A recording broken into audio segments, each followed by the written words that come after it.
I did it. All right. Welcome, everybody.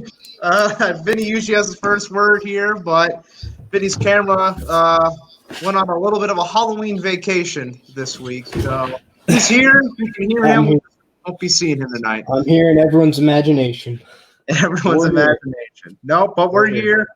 here. We had a lot of fun last week out in Yuma, Arizona. Huge thanks to everybody at Team Throttle Monster and especially Mike Christensen for allowing us to do a live podcast at a monster truck event. But now we're back at home base. We have a very exciting guest here tonight. We've interviewed a lot of different people thus far, and this week we are still on the West Coast. We're just in a different country, right, Vinny? Most definitely. And, why don't you introduce our guest? Our guest is a seasoned veteran. He's traveled many places competing in monster trucks and other functions of the monster truck business. He's most known for the Western Renegade. It is Barry Parkin. Ladies and gentlemen, please put your hands together for Mr. Barry Parkin and Western Renegade.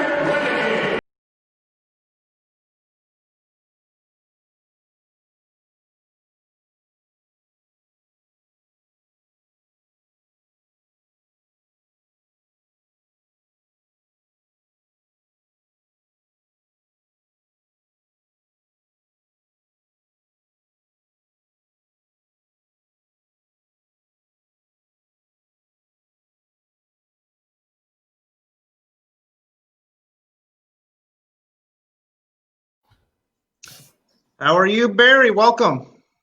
I'm good, Phil. Thank you very much for having me on tonight. Well, it's our pleasure. We're very excited to hear your story. What's 2020 been like for you thus far? Oh, it's been a roller coaster ride, just like for everybody else. I'm back working full time and just waiting for 2021 to come around so we can get the monster truck world back started and having some fun again. Well, talking about the monster truck world, I start the podcast with this first question every week, and I got to ask, how did you get your start in motorsports?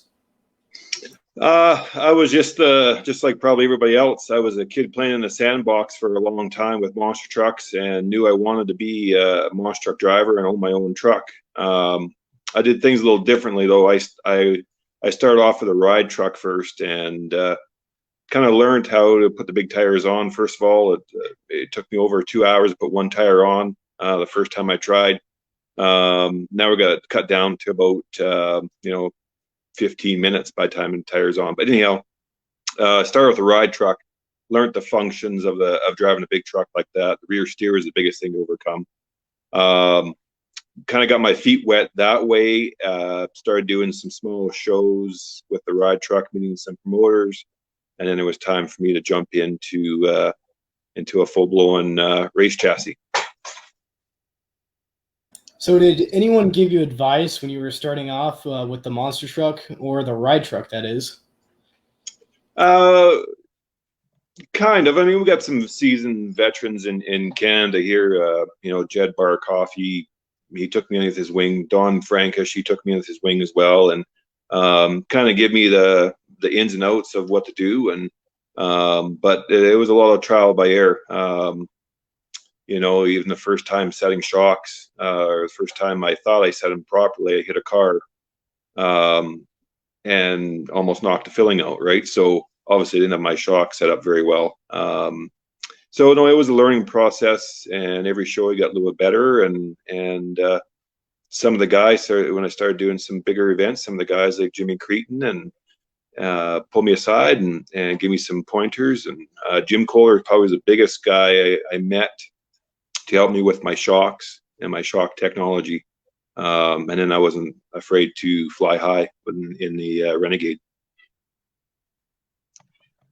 So when you jumped in with the ride truck, did you build that truck or did you get it from somebody else? I bought the ride truck chassis from a fella here in Canada, and kind of tweaked it, made it my own, and within 2 weeks we were at our first show doing stuff, right? So.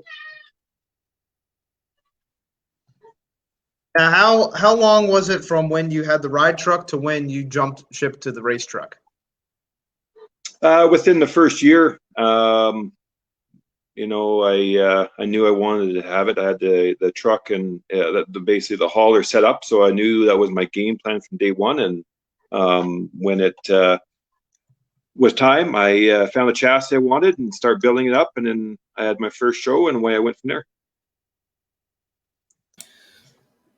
Was there any challenges you faced getting started, competing with the monster truck, and how did you overcome those challenges?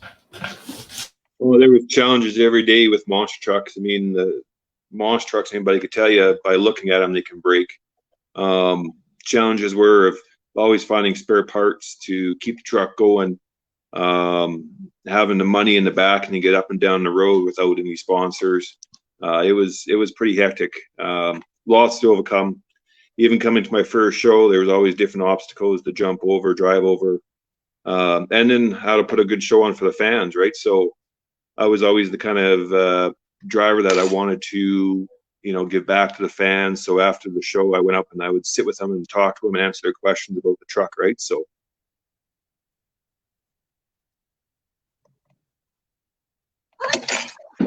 So when you jumped into the race truck, where'd you get the truck from, and why did you choose that truck? I looked around when I was looking for chassis back then. I mean, not a lot of people were building them like they do now, and not a lot of trucks were for sale. I looked around and hunted high and low. It was actually when I went down to the Monster Jam in Las Vegas, the World Finals. I met up with Craig Christensen and kind of had a look at his Dragon Slayer chassis. He had a couple of them. I kind of picked the one I wanted that would work for me, and we, basically struck a deal. And I went down to the States and picked it up, brought it across the border, and then from there we cut and chopped it and put excess tubing in, and because we knew we were gonna run it hard, right? So yeah, it was, and Craig helped me out along the way. Give me expertise in the chassis. He'd watch videos and say, try doing this or try doing that with it, and it helped out.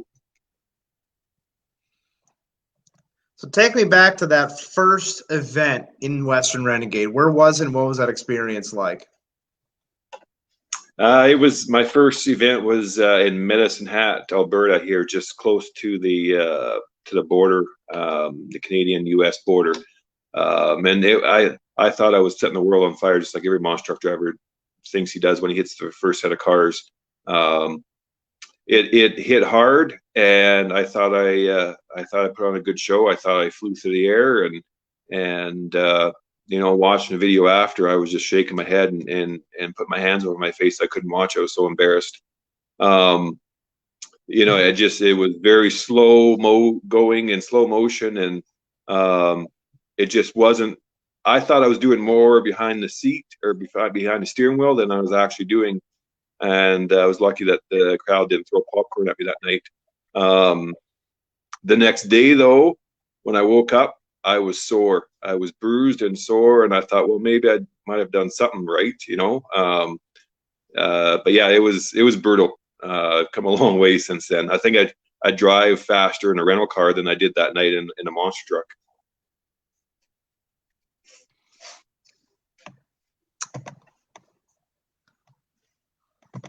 Working around here, we have some fan comments. We have Jason Courts in the comment here, driver of Roughneck. He says, after long nights of wrenching, do you ever wish you listened to your crew members' advice in getting the job done sooner? That's why Jason Court was fired as a crew chief. No, I'm just kidding. Jason was I had two top guys, three top guys, but two top guys I would consider the best in the league, and now he's driving his own monster truck, and that'd be Jason Court. As an independent, you take a truck out there, and we spent some late nights working on the old Renegade truck. One night I remember we were doing a Monster Jam show, and I went out and hit the jump first. I was up in freestyle, and it was too big of a jump for the speed I approached it at. And I launched it pretty high, and I came down and I broke one tire off. That was in the afternoon show. and Jason and Brendan quickly put the tire back on while I was signing autographs and getting ready for the night show. And we went back out for the night show, and I hit the jump. What I thought was a little softer, but we got big air. We came down, ripped the other tire off the truck. And by the time I walked back to the pits and seeing the guys, you know you're in trouble when they have their hands over their head, and they're kind of shaking their head and looking at the truck saying, it's going to be a long night. Why'd you do that? Right. So, but Jason Court and Brendan were awesome. And I wish Jason all the best in his career at Monster Trucks nowadays. A question here from Levi Shones, and he says, how cool was it to have Western Renegade made as a diecast? And what places do you wish you could have taken Western Renegade? It was pretty cool. I think when that whole deal came around with the Hot Wheels contract, I was pretty excited. I wanted a box of the toys from Hot Wheels for myself, right? At the time, Hot Wheels didn't know how well the truck would do or sell, so they kind of made a kind of limited edition. And within the first 3-4 months, they sold out, which means I couldn't even get a box, so I couldn't even get a toy myself. And that kind of perked the ears up of Hot Wheels. So they mass produced the toy, and I first seen a toy, and I was in our Walmart, and I was so excited that I was jumping up and down. I wanted to buy all of them. I think there was like 4 or 6 of them on the shelf, and I wanted to buy all of them. And my wife said, maybe hold back and let some other little kid buy some. You can take one right now, but hold off, right? So since then, I mean, we've got the Western Renegade toy, we've got the 124th edition, we've got the 164th edition, we've got toy sets made of Western Renegade.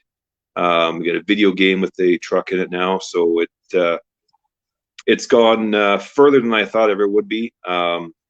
And what other places would I like to take the Renegade? It's still, we got some plans for it coming. 2020 ever ends and 2021 comes around.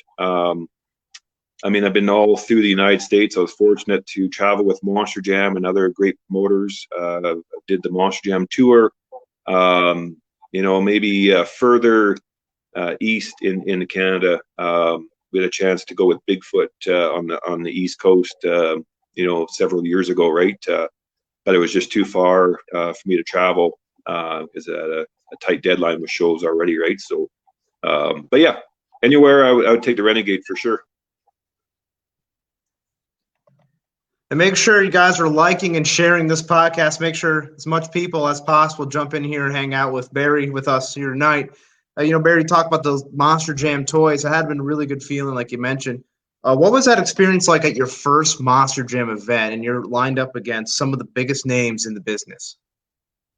Oh man, like my first Monster Jam event, there was guys like Rod Schmidt with Gravedigger, who I followed and watched for several years. There was John Seesock, multi-world champion there. Top name drivers at my first Monster Jam show. And my knees was shaking. All of a sudden, we pulled into the arena, late at night, like we normally do. We travel, we work all day and then travel all night to get to the show. We pulled in there and loaded the truck, and there was the shiny Gravedigger, which was my ultimate truck. I liked it from day one and still like it. And as soon as we seen those other trucks parked there, it was pretty good. It was a feeling that I can't explain and probably never feel again. And then also, sitting in the truck once they announce your name and you climb in that seat and pull your seatbelts just a little bit tighter, because the show is going to start, and you look over and you see the guys you see on TV, the guys you grew up watching. They're sitting beside you, and then they give you a thumbs up. But yeah, Rod was awesome. I remember John Seesock. We had a shock problem, like third or fourth show into the weekend, and John pulls up on a quad. He borrowed from a dealership that was in the back. They're all on display, and anyhow, John pulls up doing a wheelie past the Renegade truck as we had shock fluid flying all over. And John turns around, comes back, and gives me some advice and how to fix it and what to do. And then he took my son and they booted around the arena, the Monster Jam arena, doing wheelies and stuff like that on a display that probably wasn't supposed to be in the dirt or never long started. But yeah, it was pretty cool. You might know who this guy is. It's Brandon Kowalchuk, and he wants to know, how many acres of grass did you get mowed after selling the trucks? Well, this is an ongoing joke. They ever asked me, what I would do after I retired or got out of Mom's trucks. I haven't found that yet, but I told Brennan that once I retire, I just want to stay home and cut my grass. The biggest thing is I would leave. We'd work all day, myself, my crew guys. Brennan would travel, a good hour and a half, 2 hours, just to my shop, and then hop in a semi and put up with me yapping and talking for another, 4 to 6 hours or however how far we had to go. But the running joke is that I'd never have time to cut my grass. I got 10 acres of grass. And I would leave and I'd come back and my neighbors' yards would look all beautiful and, pristine. And my grass looked like it was a jungle, right? So I always said to him, I said, if I could retire, I'd just stay home and cut my grass, right? So until now I have that time and I built a pretty massive machine to cut my grass with, right? So it doesn't take me very long anymore. He also wants to know, are you a big Seahawks fan? No. Long story short, there, a Seahawks blanket kept me warm one night when I needed it, and we'll leave it as that. But a good one. Hey, by the way, we don't call Brandon by his real name. His name is Daisy. He is probably 6'4". And he probably weighs more than I do. And the only time I really been scared is we were in a Walmart between, I don't even know where we were at, maybe down in the States or somewhere in Canada. And he was walking ahead of me, and I hucked a sponge ball at him, like a little rubber ball at him, and it hit him directly. And he turned around. For a big boy, he can run. But I ran faster, scared, so I never did that again. I'm sure you had a lot of fun with a lot of guys like Daisy up there in Canada. There's Yes, obviously sir. not as much trucks as there are in Canada compared to the United States, so there has to be a big sense of camaraderie between yourself and the other trucks up in Canada. Is that right? That's right. I mean, there isn't a lot of trucks, or there wasn't a lot of trucks up here in Canada. Now there's a couple, right? There's, I don't know. It looks like every time you go down a block, there's a ride truck in Canada now. But back then, I made a business plan. I wanted to make money at this thing. I invested, a lot of amount of my cash into the trucks, right? So that's why I went with the ride truck way first, because I wanted to make a good return. And once I made a good return on that, that's why I jumped into the race truck, and it went all downhill from there. But yeah, back then, like I said, Jed and Don, Marvin Anderson, those guys are around.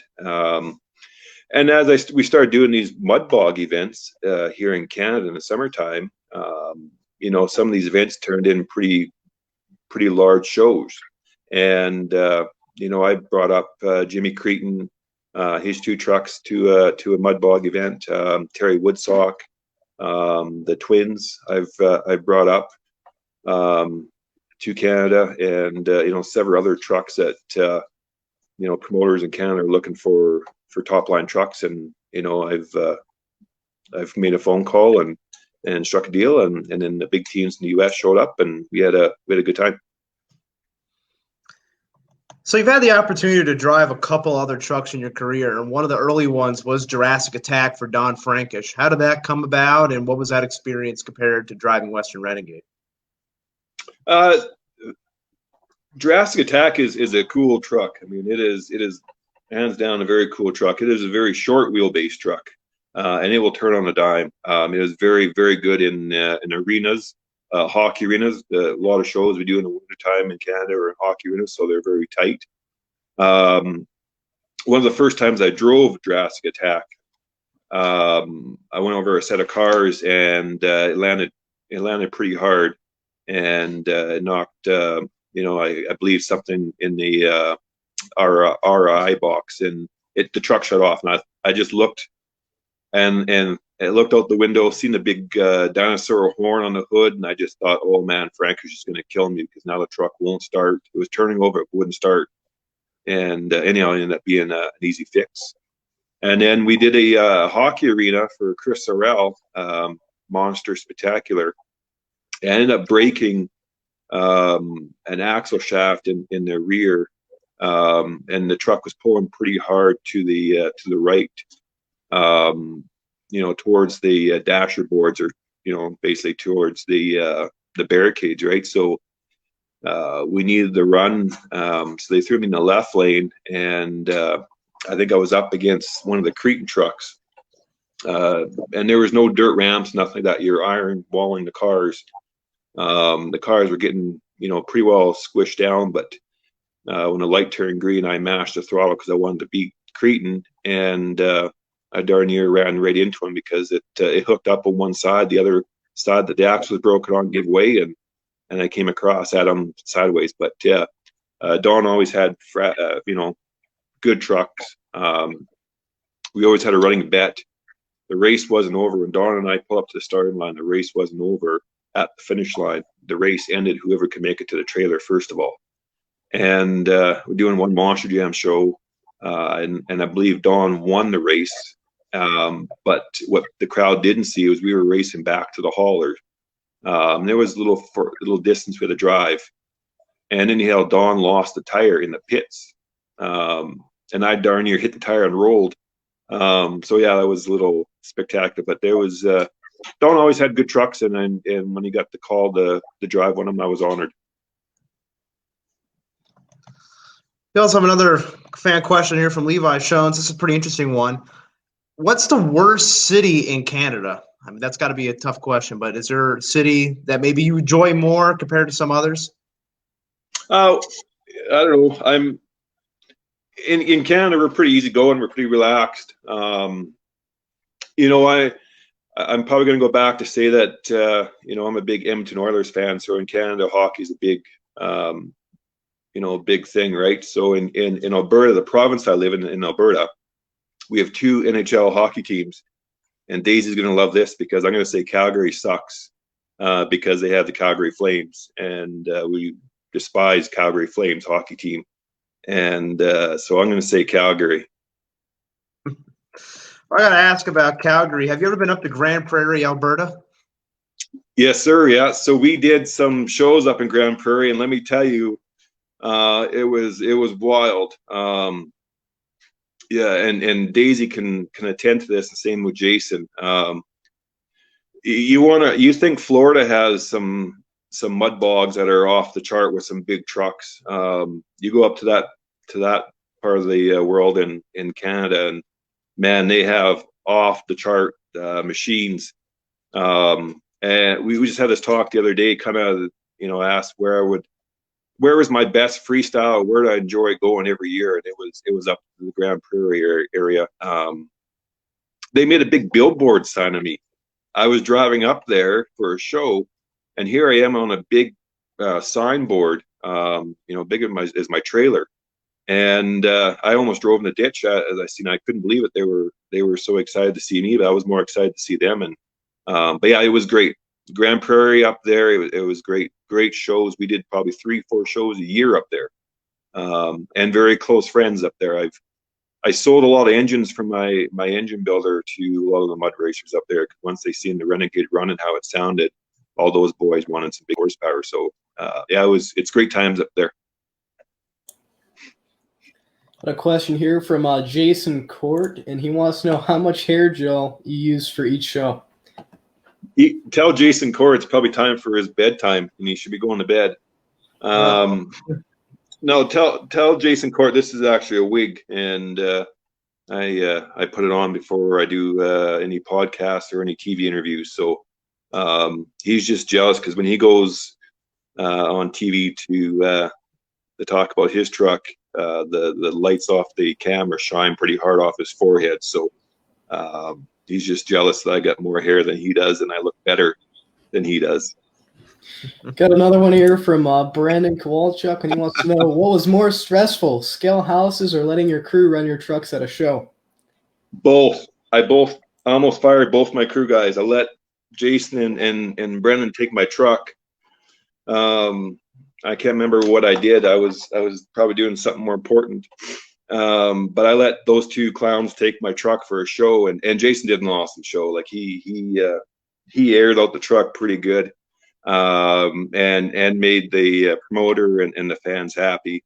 But those two guys almost got canned and never seen the light of a monster truck show again. Once I got the truck back and I seen what they did to it. Scales, any monster truck driver, any truck driver can tell you, and I'm no truck driver by any means, but scales scare the heck out of me. Because once they know that you got a monster truck in the trailer and usually overweight over each axle, and you got, 2 barrels of racing fuel, and they'll get out the ticket book and they'll start writing you up. So monster truck shows are easy. Avoiding the scales or trying to avoid the scales and planning your route out to make sure that they weren't open. That was my main goal. You can go do a monster truck show, do a flawless show. Crowd's happy, you're happy. A truck's in one piece, loaded the trailer. Take your paycheck home and run into a scale, and all of a sudden you end up owing money for the weekend. So scales definitely scared me, and I to this day when I see those flashing lights, the hair stands up the back of my neck. Brandon also said drive home from Grand Prairie, and then you had to rush to the hospital 5 minutes after getting home. That's right. Yes. So that was a proud moment. Thanks Daisy for bringing that, or let me remind me of that. My baby girl was born that weekend, and it was a good weekend. We had a very good sponsor that he came up to that show and brought his own personal airplane. And the reason why is that if I got the phone call, Daisy or one of my other guys was going to jump in the seat and pilot the Western Renegade, and I was going to hop on an airplane and fly back to my home city and welcome my daughter. So, he can attend to this. He was up in the stands with my cell phone. And if it rang, he was supposed to stop the show, do whatever he needed to do to get my attention and get me on the truck. That was one of the first times that Elliot was up in Canada doing shows, right? So the promoter was on board. All the drivers were on board. It was the first time I was actually racing Bigfoot. So it was a lot of nerves that weekend. But anyhow, long story short is we did the show. It was awesome. Crowd loved it. I was happy. The crew guys were happy. We drove home. We made it to my shop. I thanked the boys up and down for what they did for me, and parted ways. I went inside and I basically laid my head down on the pillow, and then my wife went into labor, and my baby girl was born. Right. So I think I even had part of my monster truck stuff still on when I went to the hospital, which raised some questions. But yeah, that was pretty spectacular. She waited for me to be born before. She waited for her to be born by the time I got back. So it was pretty special. And she's actually running around here today with one of my shirts on. She's my sidekick and my shadow. So I don't go anywhere without her. So the Western Renegade is obviously the truck you're most known for. What was that process like, coming up with the name and the concept for the truck? I mean, you had the unique Hummer body to start off, but what was kind of some of the fine-tuning details to make sure that truck always stood out from everybody else? Well, like I said, the Gravedigger was my favorite truck watching growing up, and even going to shows. I was a fan long before I was even the driver. So sitting in the stands, you'd see these trucks that were very nice and clean and detailed and very bright colors.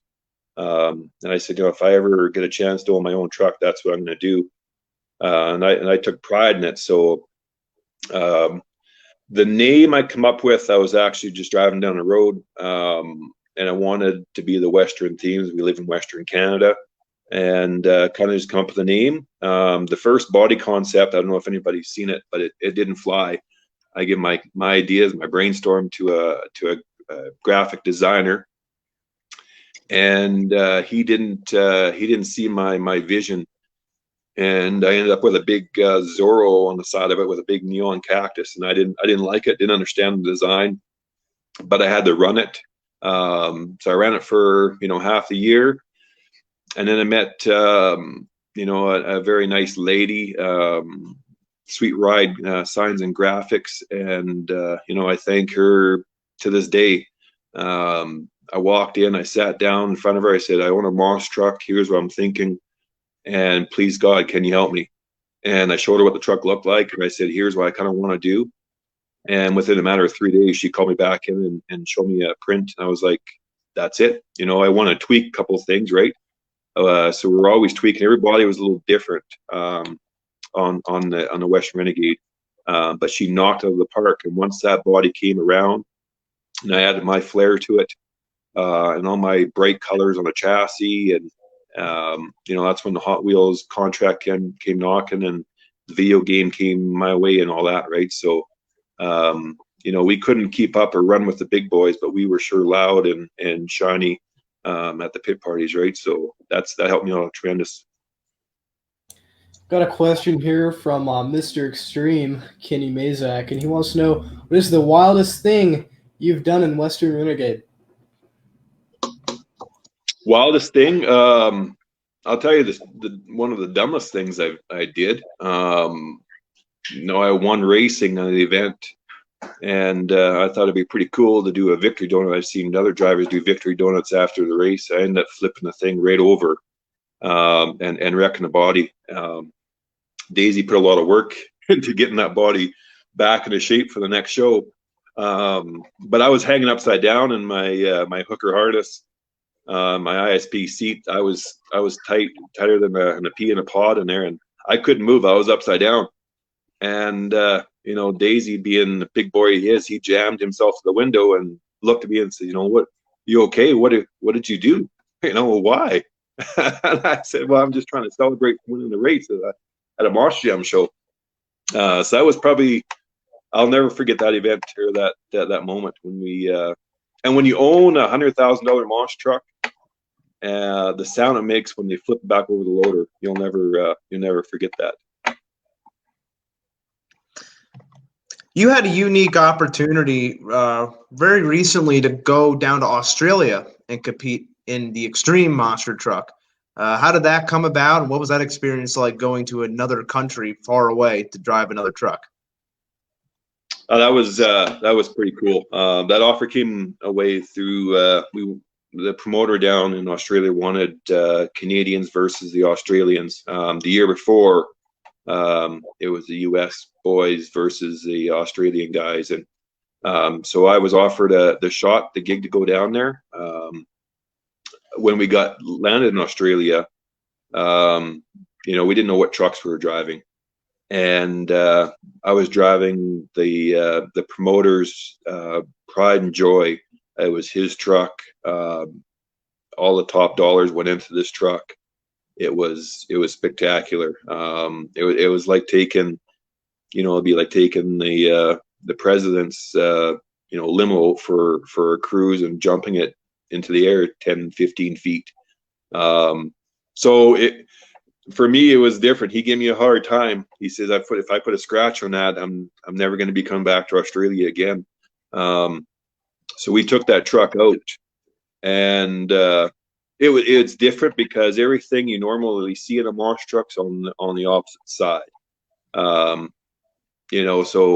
the rear steer in the Western Renegade truck, I have it on the right side. Most drivers do have it on the right side. Your 2-speed power glide shifters on your right side. In Australia, everything's on your left side. So it took a little turn or a little driving around to kind of get a hang of that.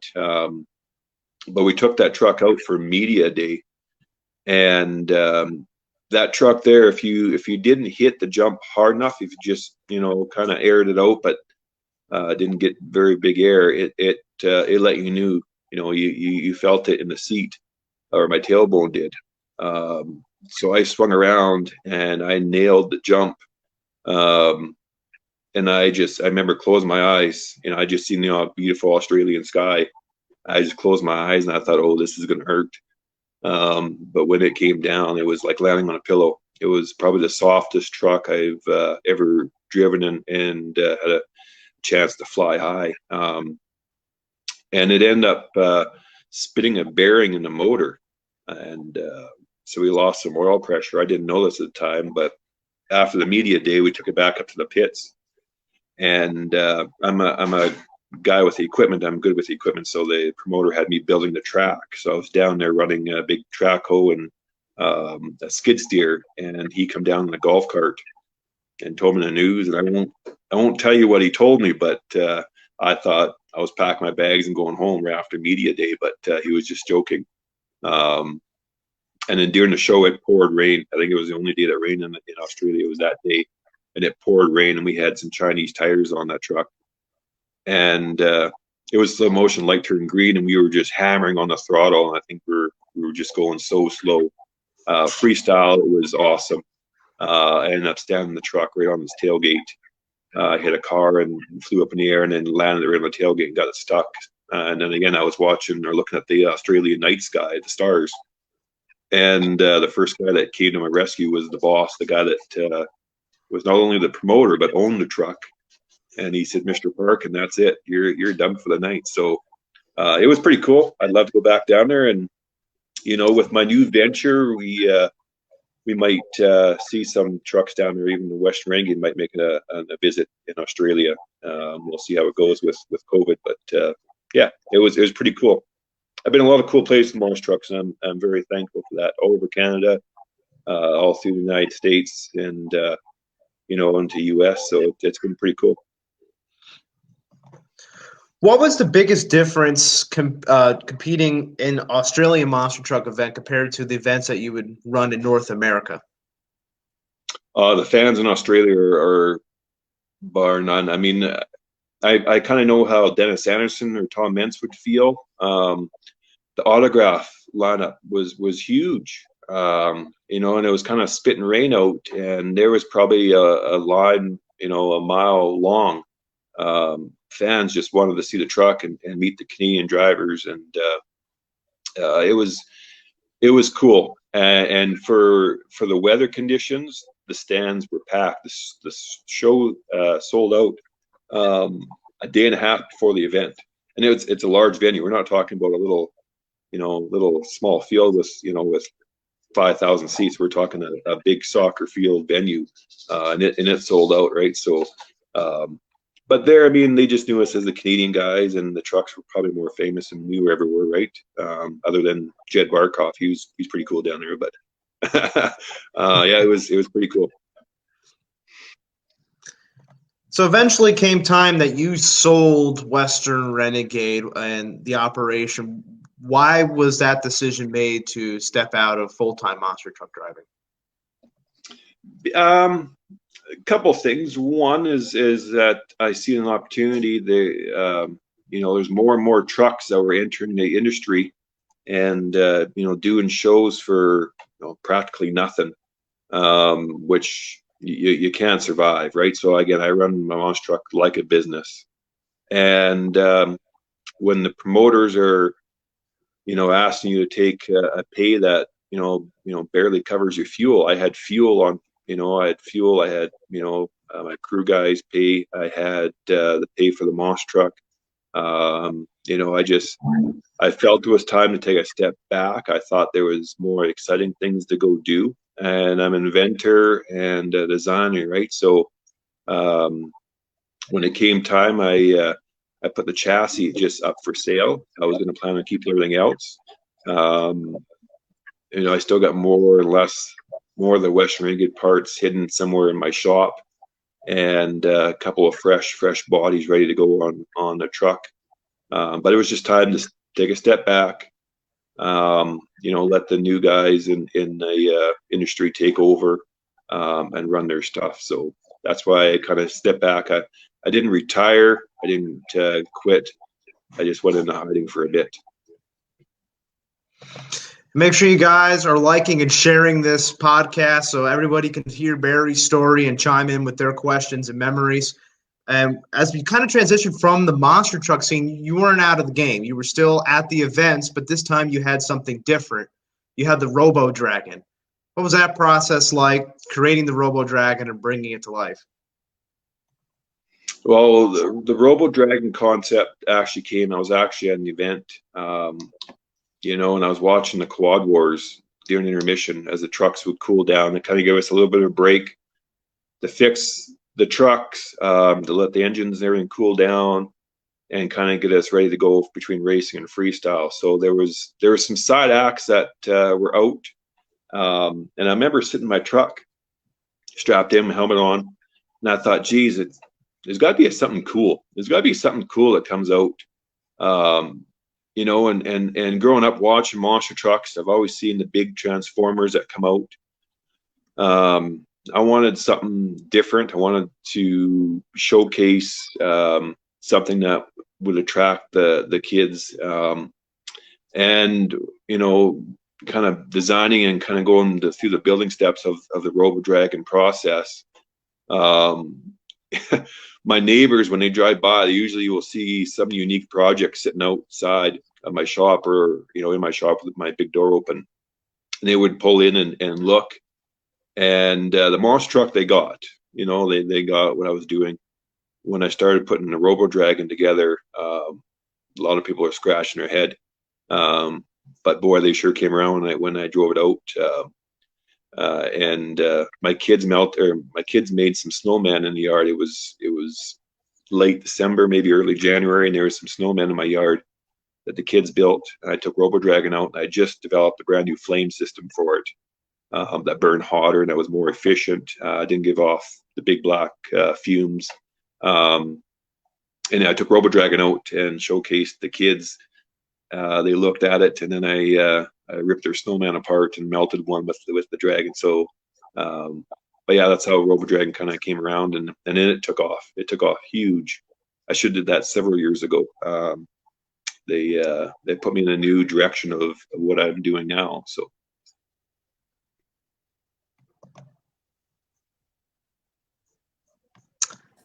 A question here another question from Brandon. He wants to know, which did you hate more, breaking an axle and loading a truck, or damaging the body?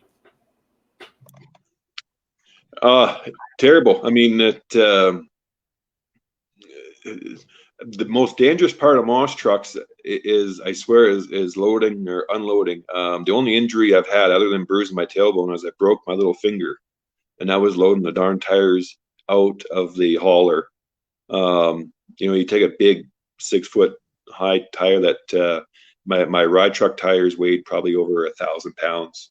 They were good cleated Goodyears, and I caught my finger between the monster truck tire and the door, and down here severed my finger off. But loading the trucks, boy, I mean, you don't know finesse until you're idling 1,300 horsepower monster truck into the trailer at very low speeds, and you got maybe a half an inch of clearance on each side of the hub before you're scratching the hubs up for your trailer, right? And loading trucks. I mean, let me tell you, in Canada it can get pretty cold here. I can't remember where we're going. We were doing a stage show, and it was myself. I had the new Maniac truck with Trent Hickey. He was in my shop, and we were getting ready to go. Him and I were going to do a Monster Jam show, and he was using my truck and trailer or tagging along with me. And it was darn near minus 30 outside, and it was dark, it was cold. And usually monster trucks in Canada, when we had a show, it usually stormed, and my crew guys can attend to this. Every time it would be beautiful up to the show. The moment we we get the truck to the head of the yard, it would rain or snow, or the wind would be too hard or blow too hard. And anyhow, we loaded the trucks up in -30. I load the Renegade up truck first in my trailer. And we open and close the shop door. We had the heat going in the shop. It was nice and warm. As soon as you open the shop door and fired up a truck, the blower would suck so much air in, it would freeze. And the return spring was frozen. And it didn't allow the butterflies to close on the blower hat. So as I drove, Trent's truck into my trailer, it was probably revving about, 900 to 1,000 RPM.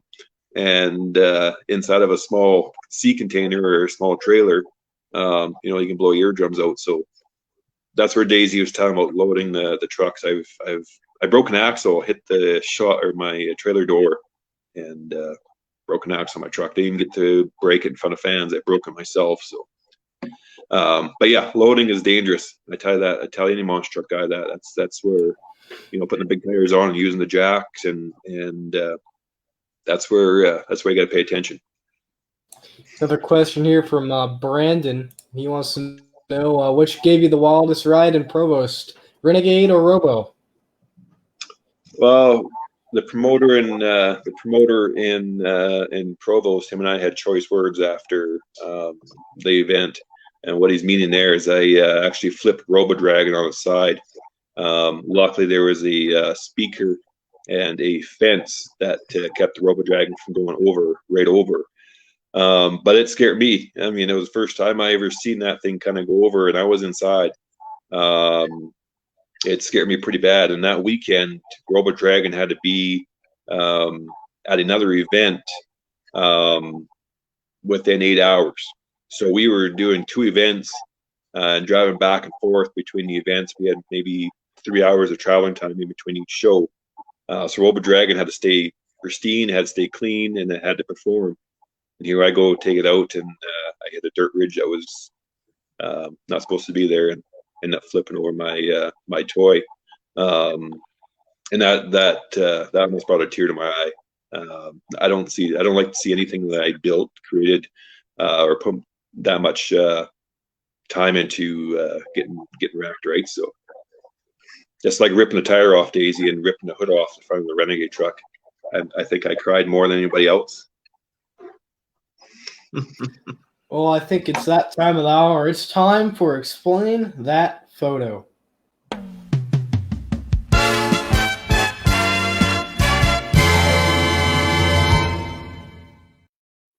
Rules are simple. We're going to bring a photo up on the screen, and you just have to explain it. Phil, you got a photo for us? I sure do. Here's the first picture. See there, that's what I was talking about. I thought about that body. I had bigger visions than what it came out with. I wanted a stagecoach in all my designs, and when that body came out, I sat there for the longest time and scratched my head saying, what does Zorro have to do with a stagecoach, and why is there a big neon green cactus on the side of my monster truck? I didn't get the body. The fans sure didn't get the body, and it didn't last very long. But that body is still hanging on my shop wall along my other bodies as well, to remind me, where I came from and what I started out with. But yeah, it looked pretty good actually standing there. It didn't look that good in person, but yeah, it looked pretty good there. Here is our next photo. Well, an interesting story about this picture is I actually found a guy on the internet that's making shower curtains with this picture on it right now. Yeah, and he's selling them for a big profit. So him and I are gonna have a talk sooner or later. But this was at a show, I believe, that Bill Payne and his crew were there with Rockstar and all his 15 trucks.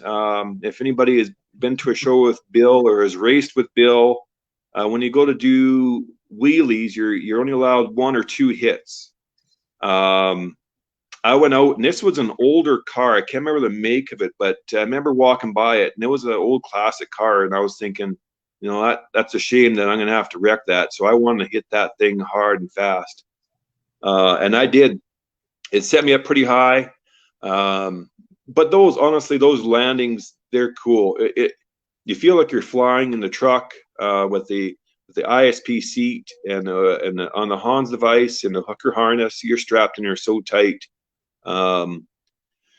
When that truck came down, I probably ripped the wheelie bar off. That was the biggest thing I replaced on that truck every weekend was wheelie bars. Brendan was getting upset because every time I come back in from even doing an entrance, I ripped that wheelie bar off. But anyhow, I went out. I did 2 sky wheelies like that. Basically, planted that truck into the car vertically, as vertical as you can get a truck without going backwards. And then old Bill Payne goes out there, and to win the competition, he does 14 or 24 hits, and basically runs out of alcohol and wins wheelie competition. That's where that picture came from. Was that in Yorkton, Saskatoon? That was in Yorkton, yeah. I won racing a night against Trent Hickey. I remember Trent taking out. There was a nice pristine sign, a white sign, and we were told by the promoter, "Do not hit this sign. I don't care if you have to, do 15 turns around this sign. You do not come near it. Do not hit it." And during the racing final, Trent came around, and he was eager to beat me. I was eager to beat him. And Trent wiped out this sign, and the boards flew all over. And I just remember looking at it and saying, someone's going to be in trouble. And it ended up being we were all in trouble that night because we didn't listen. But that was a pretty cool night. And driving up to that show, like I said, every time we left the shop, either rain, snowed, or wind was blowing. We had massive floods that year.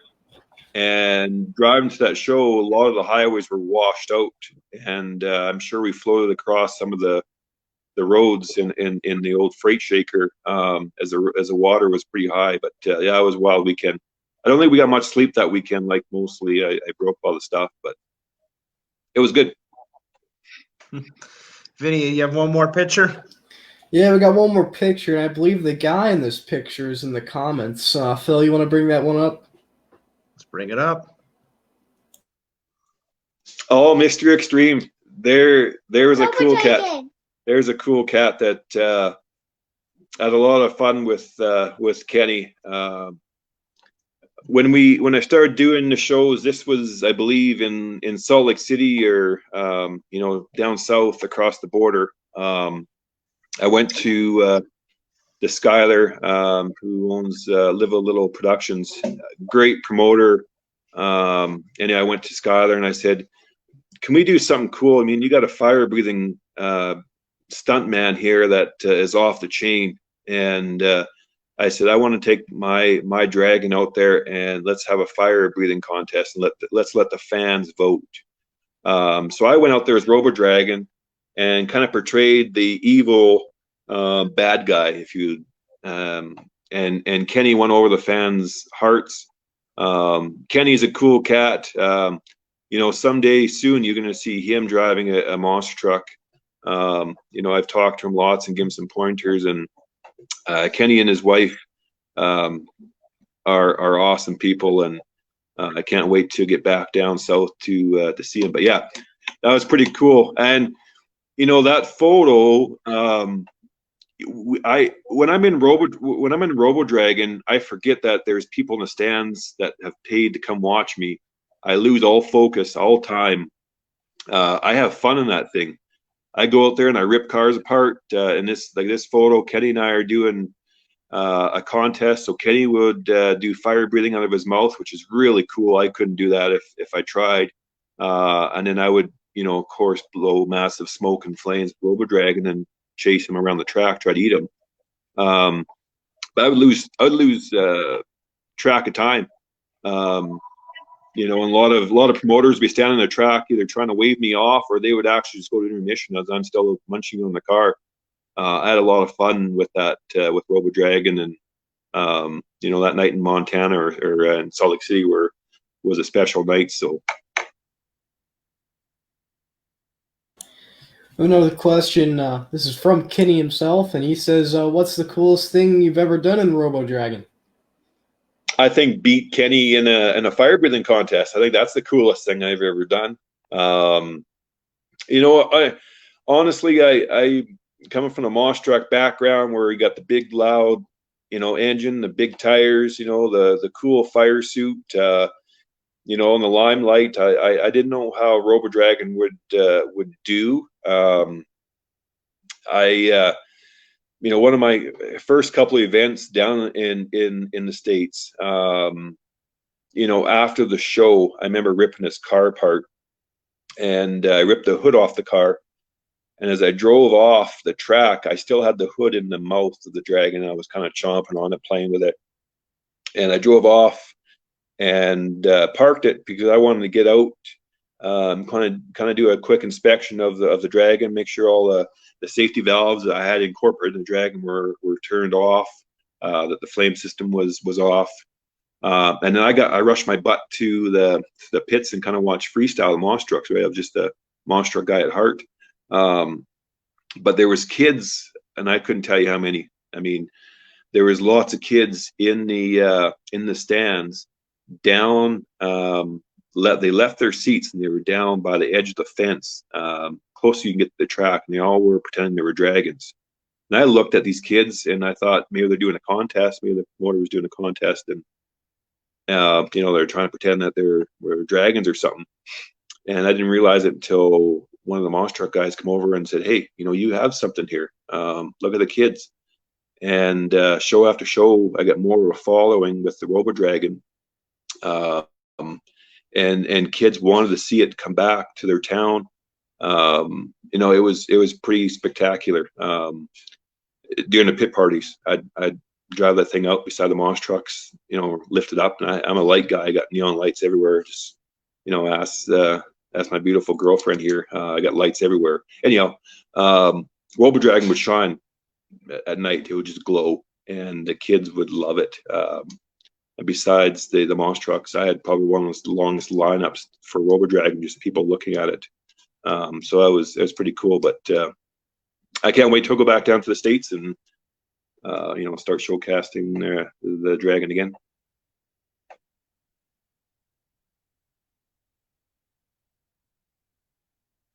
I know you talked about Bill Payne quite a bit here tonight. Do you have any favorite Bill Payne memories?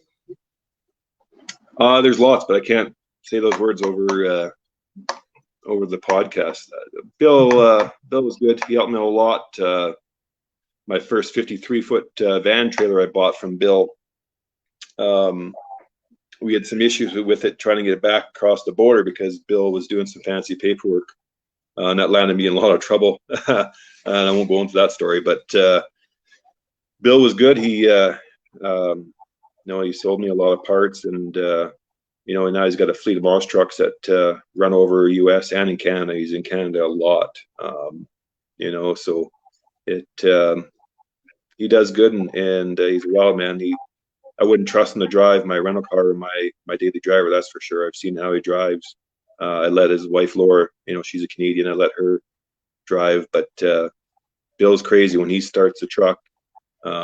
Even the Moss truck guys were getting up into behind the safety barriers because he didn't know where he was going to land when he was done. Bill's the kind of guy that you drive your Moss truck, when you park, you leave it neutral. You don't put it in park because there's a good chance he's going to slide into your truck and roll it 15 feet. So you always left your truck in neutral when Bill was out freestyling after you. A question here from Catherine Kineshuk, and she wants to know, do you have any new Moss truck creations in the making? Yeah, I mean, we got some cool ideas. I actually built a large transformer that's in my shop right now that I built last year, and just got busy campaigning Robo Dragon and up and down the road with other stuff. But yeah, I got a almost like an Optimus Prime transformer that will stand, upwards of 25 feet and lift a car up in the air and smash it, just like breaking a twig. So it's in my shop right now. When I was down in California last year, I had an awesome chance to run with the promoter I met a very cool guy, and I think you've had him on before, Steve and his brother Rick. And Steve's a promoter. Rick is the guy behind the scenes, and I take my hat off to Rick any day.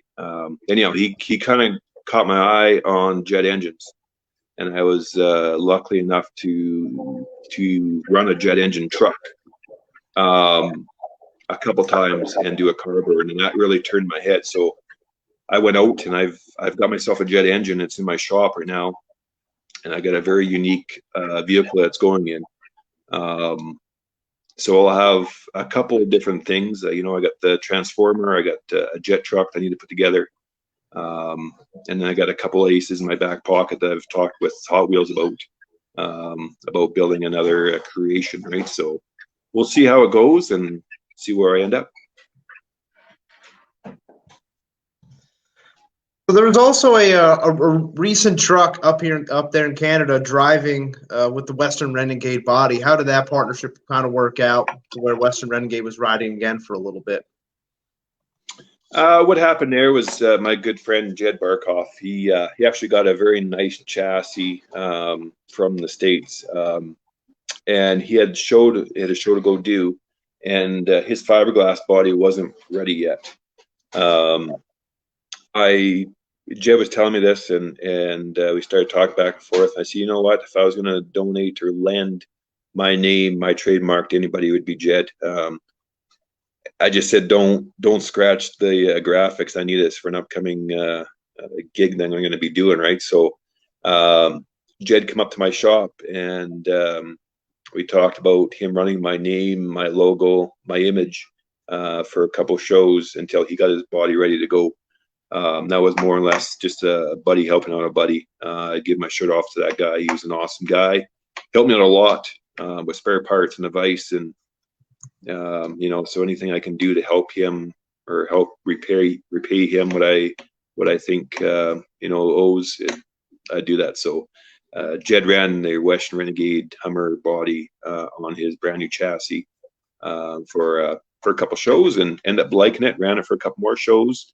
Then some promoters kind of started calling me up saying, "Hey Barry, you got a new chassis? Can you come to work and or do shows?" And I said no, but here's the number of the Jed, and here's his new truck, and we went that way. So that was pretty cool to see the old Western Renegade out again without me actually being in the seat. We got Steve Curcio in the comments, and he says, Steve. He says, looking good. You can run my jet anytime. You're one cool dude. Hope to see you soon. See, there's the guy. If I could work for Steve, I definitely would. It was pretty cool. Steve phoned me up, this Canadian boy, and said, "Hey, we've seen what you can do. Would you like to come down and do a tour with me?" And I was honored. So I went down, and I camped and lived with Steve, right? We ate suppers together, and Steve would pick me up in his black Cadillac and take me to the Starbucks for coffee every morning. And like I said, Steve and Rick, Steve's got a beautiful wife. He's a lucky man, and they were gracious to me. They took me into their wing, and I did several shows in California. That's kind of how I got my feet wet down there, and the opportunities came from that. But yeah, it was pretty cool. And then the night that Steve told me, he says, I was basically his guy to kind of keep things running, build a track. And his brother Rick, who I mentioned again, if I want to someday when I grow up, I'm going to be just like Rick. Rick's a pretty cool cat. And knows more about jet engines and how to get the crowd on their feet than I ever will. But anyhow, Steve looked at me and he says, Barry, I want you to hop in there and see what Rick does. And I thought, oh, cool, I'll hop in there.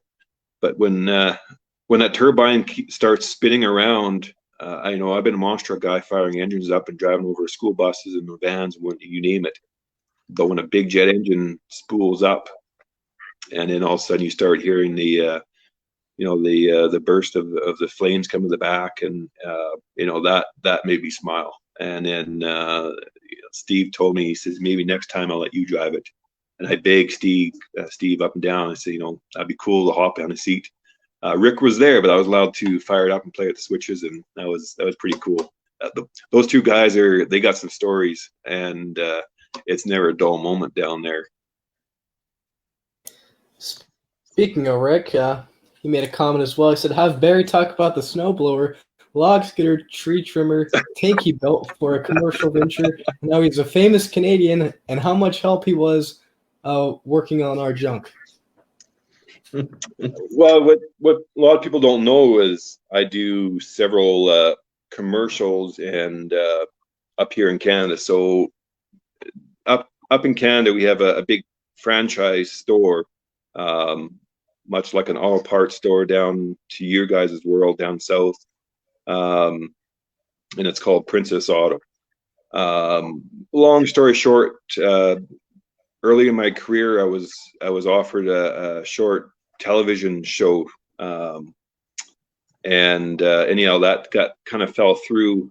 We lost it to a popular series called Ice Road Truckers. So my name was put on the back burner. Princess Auto was looking for a guy to, kind of develop some machines. They didn't really know kind of what they wanted, but they kind of wanted the concept. They hired this marketing company. This marketing company hired this production company. Production company called me up. I was in Vancouver at the time doing a monster truck show. They said, "Hey Barry, you're interested in this? We got this kind of, this store that wants to build something. Are you interested?" And I said, "What's the store?" And they said, "Princess Auto." I said, "Yes, I'm in. I don't care what they want. I'm in. I'm the biggest Princess Auto guru there is. A lot of my Robo Dragon is built from Princess Auto, so I know every nut and bolt and hydraulic component on their shelf.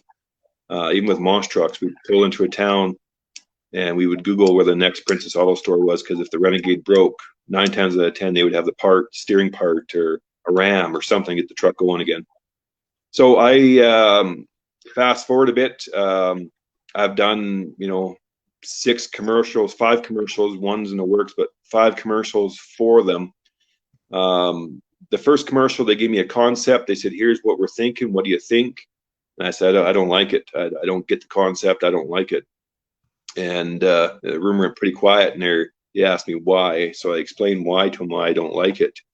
And they said, "What do you suggest?" So I give them my vision. And since that moment, they've given me the green light. So they'll call me up. They'll say, "We want to do a summer, winter, fall, whatever commercial. What do you think?" And I will go and design something from scratch with parts off their shelf to build wild, extreme machines. So where Rick's coming with this is that I took a side-by-side and I built a giant scorpion that can rip trees apart and cut them and split them. I built a snowblower that's totally on tracks. I call it the Magic Carpet. You basically stand on this thing and control it with hydraulic levers, and they can throw snow about 25 feet in the air and kind of go through anything that's in its way. And we go back to the story about cutting grass. Princess Auto let me design a summer commercial. I said, "I need a lawnmower." So I took I built a lawnmower with 6 chopping blades on it that spun, I think it was 1,248 RPM.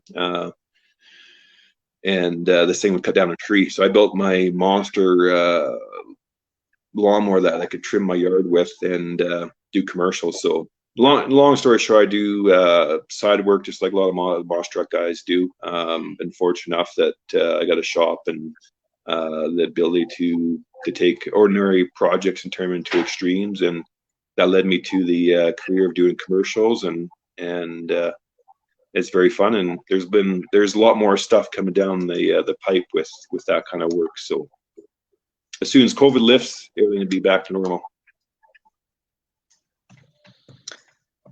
So I gotta ask, what do you enjoy more running, the monster truck or the robot? A little bit of both, and I'll tell you why. The monster truck, the fan interaction after the show, the autographs, the talk, and the seeing the people, that was cool. And when the truck didn't break and you actually did a good show, you didn't get stuck on a van or, you know, roll the truck, or, you know, the truck stayed together and you actually put a good show on, that was entertaining. But I don't know, taking a concept that no one kind of believed in or, you know, laughed at to a full design where it drives out and everybody is taken back by it, and then melting their eyebrows off as I blow fire at them. Robo Dragon is cool. I think that's my niche. That's what I like doing. No one knows it's me. You know, people are surprised that there's actually a person inside. Everybody thinks it's a giant remote control. Let alone they don't know it's you know, it's a Western Renegade driver, right? Some track announcers, when they do interviews, they will announce it, and people are like, "What's he doing driving, you know, a giant dragon outside of a monster truck?" But it's cool. Ask Steve. Steve would be on the track trying to whistle me off, trying to get his ride truck out there to give rides, and I'll still be out there eating cars apart, having fun. So Steve's been out there with his Rolex on, saying, "Hey, partner, get off the track. It's time to get the ride truck out here." So it's pretty cool. I like doing that. And the next creation that I have, you know, designed, it's going to be spectacular. And some big promoters are looking at it, saying, you know, when you get this thing built, they want to showcase it, right? So anything that I can build for the kids, because once you get the children and the kids involved, you won the hearts of the parents. They will go buy your T-shirts, they will go buy your hats, they'll go buy your toys. Because if their child wants it at a monster truck show, they'll spend their last dollar in their pocket, which is pretty cool to see kids wearing, you know, even a Western Renegade T-shirt to a Robo Dragon T-shirt, knowing that, hey, that's me. I created it with a lot of good people standing behind me and helped me out. So as we're wrapping up the show tonight, I always ask this every episode: what advice do you have for someone wanting to get into the monster truck industry? Go for it. It's a lot of work. I mean, you don't just show up at a show and unpack your truck and it's ready to go. For to be competitive and run, first of all, like I said, you got to win the hearts of the people that are actually buying the ticket, and that just takes a lot of personality. I did a lot of things with the fans to interact with them, you know, when I won a trophy or a plaque, or they give me a hat or a T-shirt to give away, you know, I made sure I ran up to the top tier of the arena to give it to that fan that was sitting in that $12 seat versus that $40 seat, like a lot of the other drivers do nowadays. I wanted to interact with people. I wanted to talk. I wanted to explain and answer all their questions. So the biggest advice I have is just do that. So when, you know, somebody comes up to you, you know, it could be a kid that's a teenager or, you know, a young kid, asks you a question, you know, get down to their level and take your time and answer their question seriously, because you never know, they might be the next monster truck driver that might be, you know, tearing it down in this world, right? So give back to the people, answer their questions, take their time seriously, and give them a high five. That'd be my best advice. Pay back to the people that buy the tickets that support you. Got another fan question here from Riley Parkin, and it says, what was your biggest mechanical failure in Western Renegade? Hiring Jason Court. Hopefully he's not in bed and listen. That was my biggest mechanical failure, is hiring Jason Court. Daisy was good. He pulled his slack, but hiring Jason Court, boy. No, all seriousness, joking aside, Jason kept me running down the track and down the road, not only in the monster truck, but in my hauler, everything. Jason helped me out tremendously a lot, and I'll take my hat off to that guy any day. I just give him a hard time for him going bald, and I still got the hair. Engines, probably my biggest mechanical part that my engine guy and I are very close and still close to this day. But that was his office, and when something went wrong or sounded wrong, I wasn't allowed to touch it. I was like almost like a feld driver. I wasn't allowed to touch anything on that truck. And the only thing I couldn't touch was the engine. I could kind of diagnose it. I could pull the valve cover off and set my valves, do oil changes. But other than that, that was his baby. And he sponsored me, and he took really good care of me. So when something went wrong in that engine, it was 1-800, Precision Racing Engines helped me out, and a lot of diagnosing. I remember doing a show in Tacoma, and anybody knows Monster Jam, that's a long weekend. You're doing several shows in a very short time, 2 shows a day, and big track, big obstacles. We had a brand new engine in there, brand new, just put it in the truck, kind of tuned it a bit, loading the trailer, and away I went to Tacoma to do this big Monster Truck show, and it didn't work. It would quit and sputter, and we found out it was a brand new coil of the box. It was just a weak coil that came from the manufacturer. But my engine guy was on a plane, and he came down to the show from Vancouver. Wasn't very far away, but he got down there, and we spent many of nights working on that thing, and we diagnosed it was a bad coil, and we went then, right? So the biggest thing, Riley, your dad, I know who you are, and know your dad. Your dad can fix anything. So if you get a monster truck, Riley, you keep your dad close to you. He's the guy that's going to be fixing it. But the engine was my biggest pet peeve, or that and breaking axles, I guess, with Daisy. But Daisy got pretty good at changing axles after me. Well, Jason Court says you're the reason he's bald.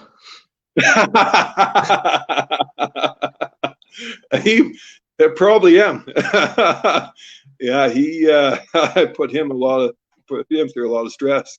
No word of a lie. You'd be doing a Monster Jam freestyle, and you land, and your wheel is rolling, 10 feet ahead of you, and then also something else is breaking, and you hear it clunking, and the truck just dies. You look out through your visor, and there's Jason and Brendan, either shaking their head, or if there's dead silence on the radio from Daisy or Brendan, you knew it was not going to be a good night. It was going to be a long night. So that means that no one got back to the hotel, and no one got to the pool. Everybody stayed and worked, but a little bit of pizza and high fives, and the boys worked hard. So again, Western Renegade would never be what it was or what it is today without those 2 guys. And we had some fun moments, some of the stuff I can't share over a podcast, but it's pretty cool with those guys.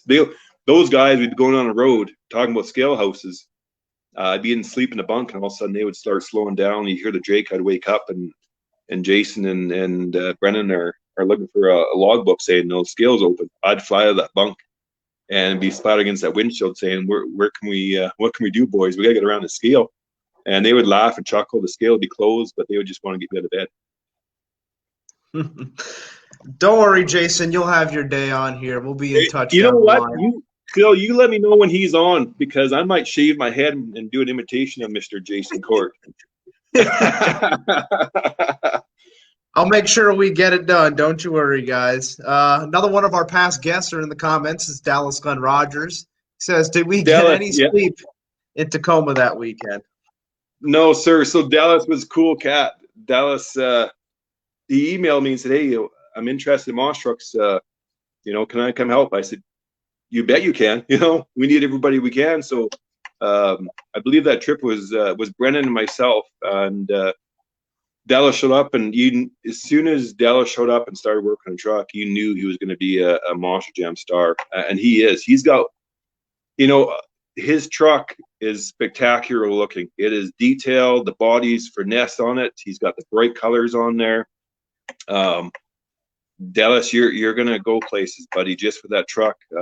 Even with the standing still, it looks fast.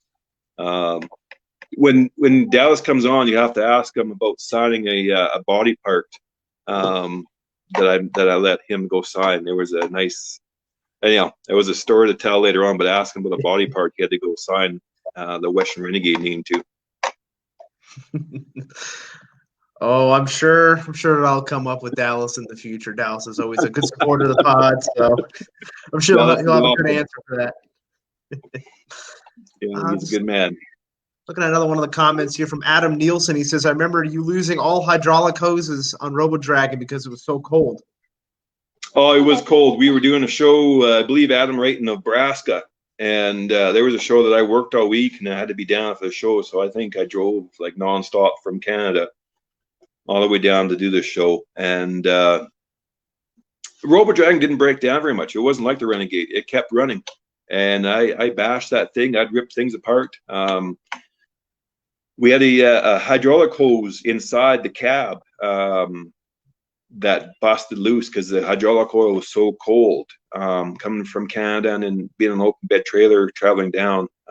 Anyhow, when it broke, it sprayed me inside with hydraulic oil.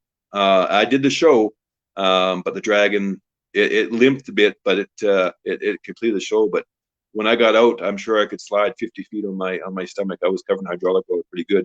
But that's the only time Robo Dragon broke. It was, knock on wood, it's been good. So I carry spare hoses that length with me all the time now. Knock on wood, it's been good. I tell you, Barry, we've heard quite the story here tonight. And if anybody's jumping in a little later, make sure you catch the replay in our archives in case you missed some of the questions. But you've accomplished a lot. You're still active in the business, and I know you have big plans in the future. And I always ask this question to end the show, so I'll make this our last question. When it's all said and done, what do you want your legacy to be? I want my legacy to be, here was a guy that came from nothing, had a truck that was, an old truck that we took and made it famous one more time. I want the people when they hear my name to associate it back with the Renegade truck, and I want kids like this to keep on smiling when they hear the Renegade name. Me, I mean, I could fade away in the dust. Let guys like Jason Court and Dallas take over now and let them be the superstars, right? But my creations, I want them to live on, and I want my kids to keep on building stuff. This one right here is probably one of the best welders I had. I can break something, and she's 6 years old. She's got a welding helmet. She can go out there and probably lay a better bead than Jason Court. Oh my goodness! Well, I think she may have stolen the show there, Barry. She's been in the background there for quite a bit, and definitely one to remember. Yeah. She's wearing the Robo Dragon T-shirt tonight, so it's between a Western Renegade and a Robo Dragon shirt. She doesn't go very far, and she represents pretty good. So that's what it's all about. Vinny, do you have any final words? Thank you very much for having me on. This has been cool. Absolutely. Since I built the Robo Dragon, I've been out of the limelight and just doing my thing, right? So a lot of good people. Jason Court, Brendan, Adam, Dallas, Steve, and Rick. All great guys, and I'm very proud to call them my friends. And Phil, you do an awesome job. You and Vincent, guys like me, Monster Truck guys, we tune in and watch you weekly. So keep doing what you're doing. You are putting, Monster Truck back on the limelight, and during COVID where we need things to be more excited, you guys are doing it. So hats off to you. Keep doing it. Have some interesting guests on, and need to get Rick on there. He'll talk more than Steve. He'll take up the whole show. And then get Jason Court. Just make sure you get the lights turned down so that you don't get no glare off the forehead. Oh my goodness. Barry, I couldn't agree more. It's been a pleasure having you on here. I know Vincent would say the same. It's great. You're our first Canadian guest. I know you won't be our last, and especially when we do get Jason on here, we will definitely let you know, and I'm sure it'll be one not yet. Oh, boy. You betcha. Oh, boy. Thank you very much, Barry. We'll talk soon. Thank you, sir. Have a good night. Thanks, guys. Thank you. Well, Vinny, I know we can't see you, but I'm sure we saw a lot of Barry and his daughter there, and great story from Barry. He's very He has a lot of dynamics in his career, whether being the driver of the Western Renegade or now being the operator of Robo Dragon. And he's not done. He still has a lot more projects he's working on, and it's going to be great to see where the next chapter takes him in the business. I definitely agree. He's like you said, our first Canadian guest. And, we're not done with the Canadian drivers. We're going to, like we said, Jason, if you're still listening, we're going to have you on at some point. We're going to get the whole Canadian crew on, and it's going to be awesome. We're, covering the West, monster trucks on the West far and wide, and Canada counts too. Yeah, they count, especially when you have the Western Renegade on Yep. the Monster Truck Outlaws of the West podcast. It all just blends in perfectly. Perfect fit for the show tonight, definitely. And I mean, he had one of the unique trucks in the business, and hearing his story was really entertaining. Although no one can see me. And we can't see you, but we can hear you loud and clear. It was another great episode, another one for the archives. If you want to hear some more past episodes, I know we got Dallas Gunn Rogers in the comments. You can check his episode as well as all of our other guests in our video archives. You can go on our Facebook page, click that video tab, and find that album, live podcast episodes. You can see all of our past guests. Yep. Also, you can check out our – go ahead. Another thing I want to mention, if you have someone you want to be on the show, you can send a message to our page, and we will write them down the list. Yeah. Well, have your people talk to our people, like we say. But with that said, it's not always done here. You can always find us on our audio-only feed if you're listening to us on audio-only. So if you are one of those guests that want to be part of our video show, you also will be part of our audio feeds as well. Apple Podcasts, Spotify, Google Podcasts, iHeartRadio. Anywhere that – and, we have a new one, radio.com. We are on radio.com.